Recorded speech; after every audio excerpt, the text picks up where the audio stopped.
Right, game two. This time, so Cairill had the option to switch their Magmar deck, and it looks like that's an option they've chosen to take.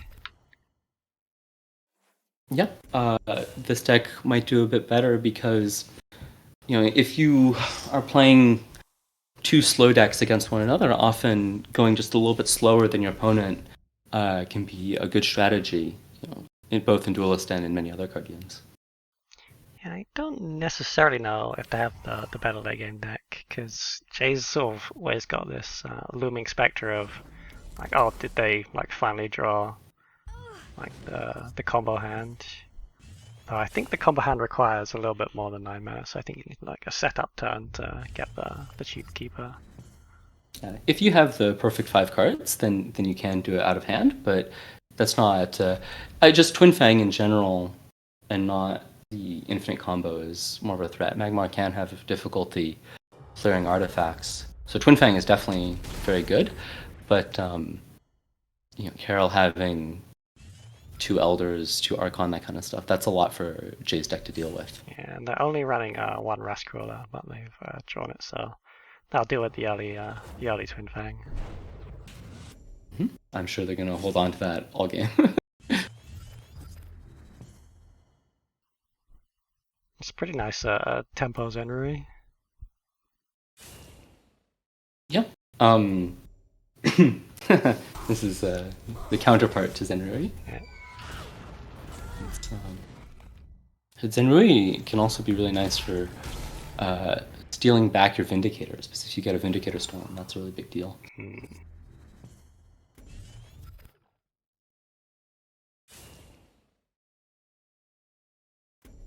Here, Cairill definitely on the back foot, but Jay doesn't have too many ways to clear this Harvester, and if you just give the Harvester some time, then that's going to completely reset the board state. Yeah, that's sort of the situation where you really do want Harvester when you're behind on board already.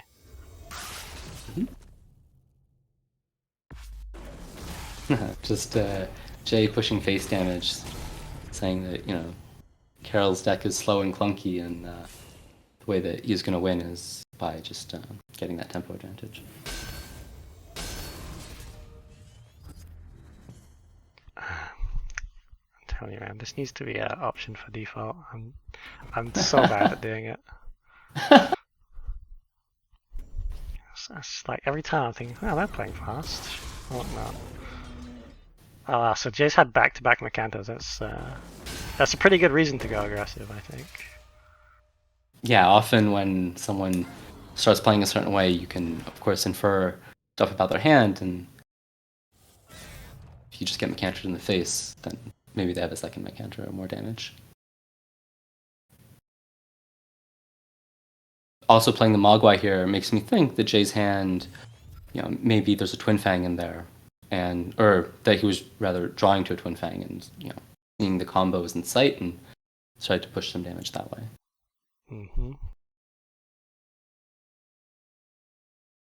Playing around Dancing Blades here is making this turn pretty awkward, but the Metamorphosis is really, really strong against Mogwai, because when it transforms back, it's going to be a 0/5, so it's going to be useless.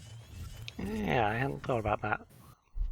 But yeah, there was I know you watched it, but that was the game where I think it was humans answered a Deathfire Crescendo mini Jax with a Metamorphosis. So yeah, it's like a pretty nice dispel in a way. Yeah, both Metamorphosis and Eggmorph. Magmonster spell. So it's kind of interesting that Cairill is also playing Lightbender, right? So that's really sort of an indication that it's to make the opponent's positioning really tricky. And then did Cairill hit then the Mogwai and not the Mercantor? They did. Yeah, that seems odd to me. They might be afraid of a keeper on the Mogwai, because ultimately Jay's deck has one Tracer and one Mogwai as ways to reach the opponent when you have a really big attack general. I mean, often the way that these games go is that you equip a Twin Fang and then a lot of stuff dies and your general has like 30 attack, but you can't directly hit the enemy general, and so you need one of those two cards. So the fact that Jay played the Mogwai is like, oh, that's one of your two answers, and Cairill is maybe thinking, oh, I gotta get rid of this so they can't keep her, and then they're down to just a tracer to reach me. And if somehow that's dealt with, then it's really, really hard for Jay to win the game.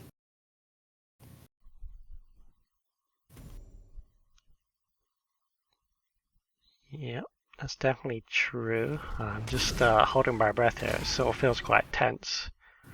This Roscoe is going to be pretty nice to clean off the Twin Fang, but Cairill's really, really low.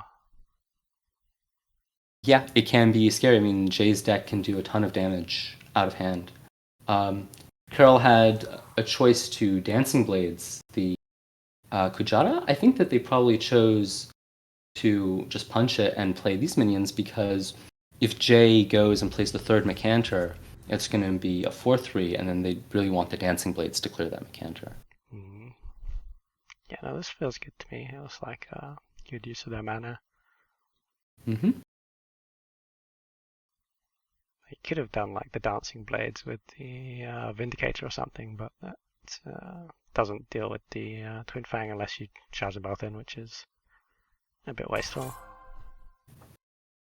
Oh, this is pretty terrifying. Yeah, it's Jay's last Twin Fang, right?